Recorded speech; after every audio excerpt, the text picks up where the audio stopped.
Most African Americans are the direct descendants of enslaved Africans. The first known and recorded records of Africans in what was then known as British North America dates back to around 1619. Africans first came to this country as contractors, or what was defined as indentured servants, and they settled in Jamestown, Virginia as contracted servants. The chattel slave system didn't exist, nor were indentured servants dehumanized, yet as man's heart hardened, servanthood evolved into racism and enslavement.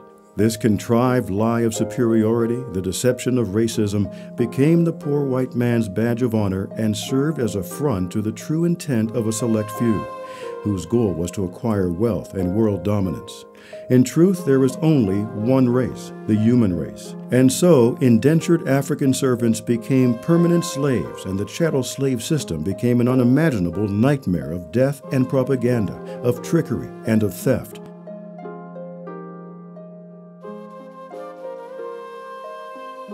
But more so, it became a direct means for building wealth and power for those self-prescribed white elite businessmen and government officials. Languishing in the trappings of racism and slavery, John Edwards, our ancestors, watched history unfold. Born into legalized slavery, John Edwards saw and hoped that slavery would end during his lifetime. His hope grew as the abolitionist movement sounded the golden trumpet of freedom during the 1830s. Freedom was on the horizon. However, the abolishment of slavery took several strange turns as it veered down the path of human decency over the years. These twists and turns caused the movement to become fractured.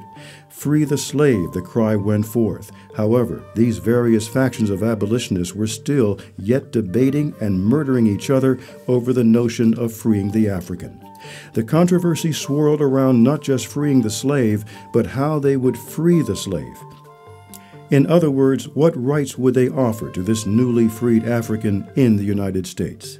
After years of debate during the 1830s, the abolitionist movement was beginning to take shape, and several warring groups would have a hand in the abolishment and/or the limiting of slave activities over the next 30-plus years. One group called themselves Free Soilers, their chief concern to prevent the expansion of slavery into the western parts of the United States. In truth, the Free Soilers' sole mission was to protect the employment interest of poor white immigrants, people who were starving for work and for food during this time period. It was nearly impossible for the poor white immigrant of the early 1800s to find a job. Jobs were nearly non-existent, yet tens of millions of white immigrants were pouring into the eastern ports of America. They came to this country looking for work and for land. Who were these poor whites during this time period of the 1800s? They were Germans and the Irish. They arrived en masse during the early 1800s. However, before the Germans and Irish arrived in America, the British and French settlers came to this country in the 1600s. In analyzing the turbulent ways of both sects of immigrants from different eras, the 1600s and the 1800s, we find our first case of white-on-white crime. The immigrants of the 1600s disliked the immigrants of the 1800s. The structural context of their disdain for each other fashioned itself around these elements. The European business elite and plantation owners of the 1600s did not like the poor, penniless German immigrants of the 1800s and their self-proclaimed entitlement mentality, while the German immigrants disliked the Irish immigrants, whom they found to be lazy and preoccupied with excessive drunken behavior.